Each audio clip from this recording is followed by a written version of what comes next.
Assalamualaikum warahmatullahi wabarakatuh. Shalom, Om Swastiastu, Namo Buddhaya, dan salam kebajikan bagi kita semua.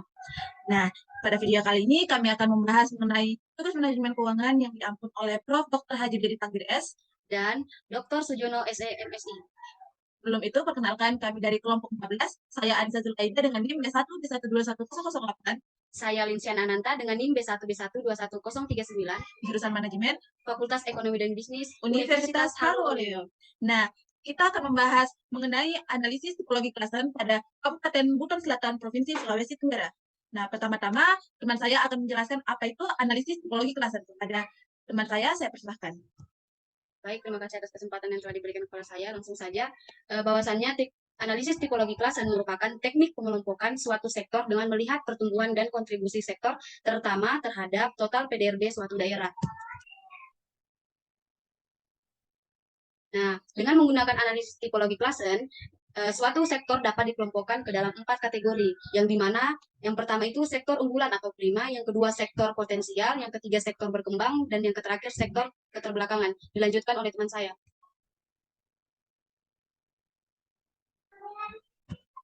Oke, seperti yang teman saya bilang bahwa analisis psikologi klaseran dikelompokkan menjadi 4 sektor. Nah, bisa kita lihat gambar yang ada di slide bahwa itu merupakan tabel pengelompokan sektor analisis psikologi klaseran. Yang dimana K1 itu atau kuadran 1 merupakan negara berkembang, K2 atau kuadran 2 merupakan tabel sektor unggulan atau prima, kuadran 3 atau K3 merupakan sektor potensial, dan juga K4 atau kuadran 4 itu merupakan sektor keterbelakangan.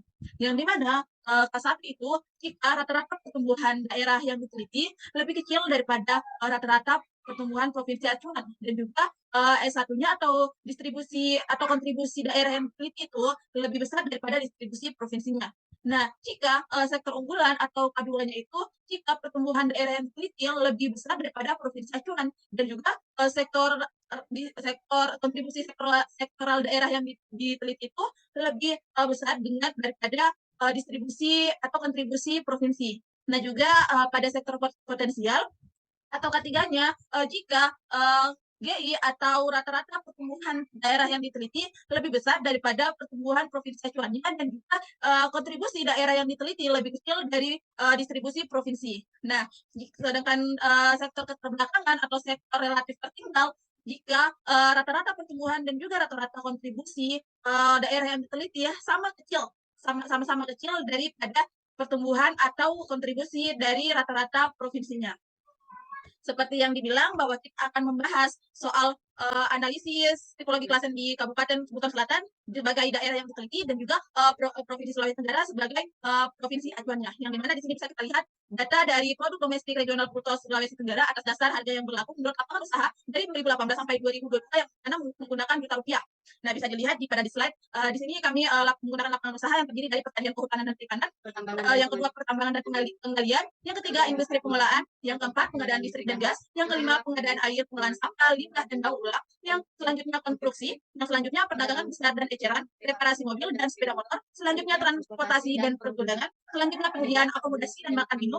Lalu informasi dan komunikasi, dan jasa keuangan dan asuransi, real estate, jasa perusahaan, administrasi pemerintah, pertahanan, dan jaminan sosial wajib, jasa pendidikan, jasa kesehatan dan kegiatan sosial, dan jasa lainnya.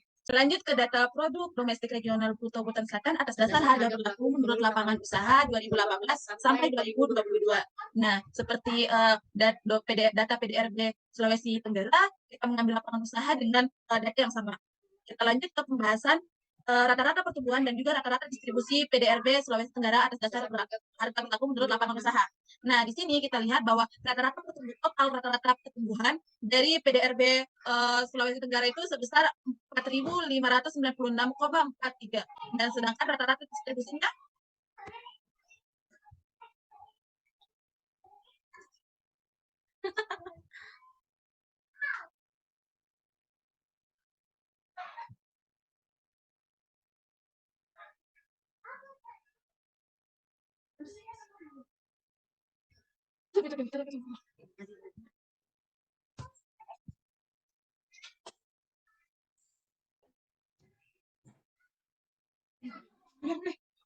Saya bilang sini rata-rata distribusi.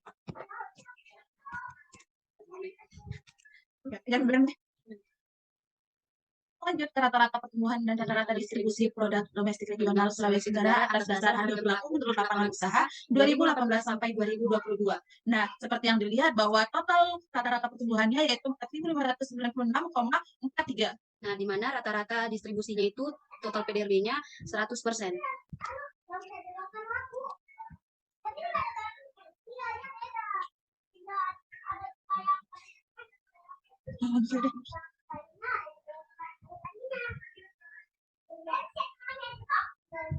Sabira, jangan ribut dulu, Dek.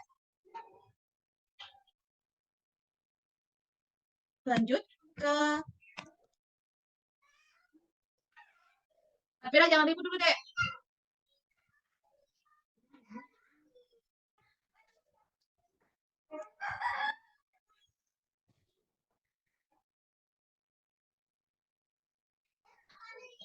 Tutup itu pintu, Caci. Pintu, itu orang.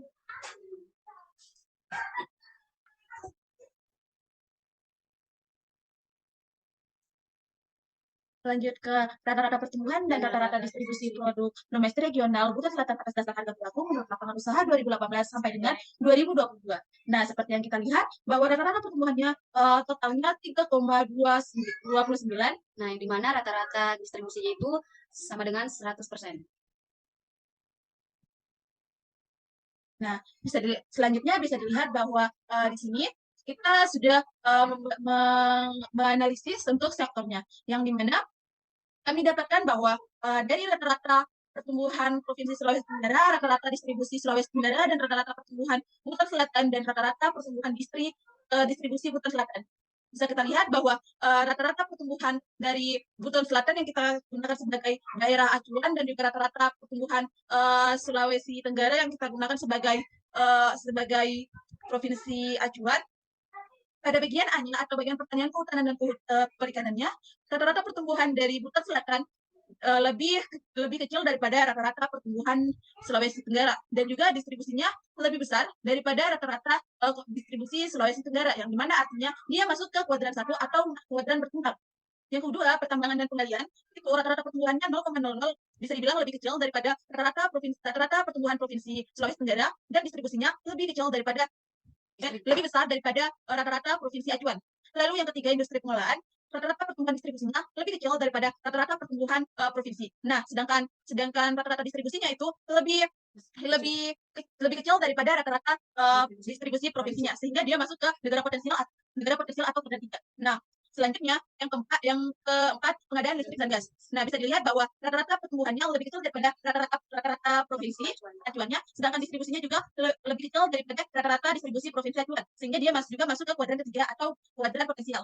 Lalu pengadaan air dan pengolahan sampah, limbah, dan daur ulang.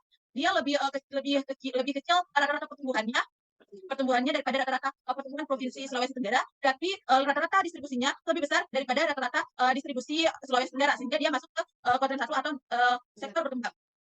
Lalu kuadran selanjutnya tentang konstruksi, dia rata-rata pertumbuhannya lebih besar daripada rata-rata pertumbuhan Sulawesi Tenggara, dan juga rata-rata distribusinya lebih besar daripada rata-rata pertumbuhan Sulawesi Tenggara, sehingga pada bagian konstruksinya dia masuk ke sektor berkembang atau kuadran pertama.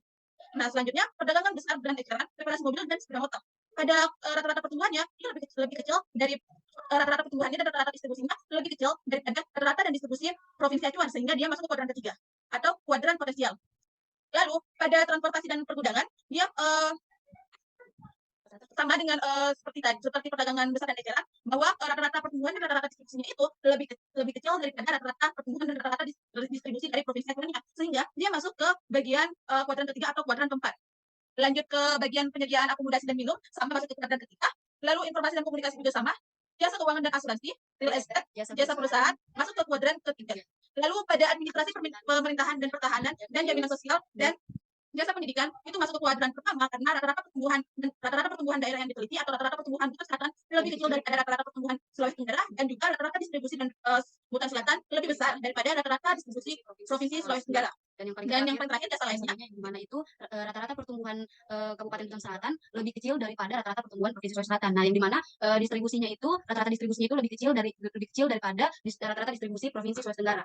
Nah, sehingga dia masuk ke kuadran ketiga atau kuadran potensial. Jadi kesimpulan pada video kali ini bahwasanya bahwasanya bisa kita lihat pada gambar pengelompokan distribusi pengelompokan analisis tipologi klaster pada Kabupaten Hutan Selatan dan Provinsi Sulawesi Tenggara sebagai provinsi acuan bisa dilihat bahwa kuadran pertama bagian kanan atas itu masuk ke sektor lapangan usaha pertanian, kehutanan dan perikanan, pertambangan dan penggalian, pengadaan air, pengolahan sampah, limbah dan daur ulang, konstruksi, jasa pendidikan, dan jasa kesehatan dan kegiatan sosial. Nah, yang di mana bisa dilihat di sisi kiri bawah itu di bagian kuadran ketiga itu termasuk di mana itu industri pengelolaan, pengadaan listrik dan gas, perdagangan besar dan eceran reparasi mobil dan sepeda motor, transportasi dan pergudangan, penyediaan akomodasi dan makan minum, informasi dan komunikasi, jasa keuangan dan asuransi, real estate, jasa perusahaan, administrasi pemerintah, pertanahan dan jaminan sosial serta jasa lainnya. Oke, itu saja dari kami. Semoga apa yang kami sampaikan bisa diterima oleh viewers yang telah menonton video kami dan semoga bermanfaat. Kami tutup dengan ucapan wassalamualaikum warahmatullahi wabarakatuh.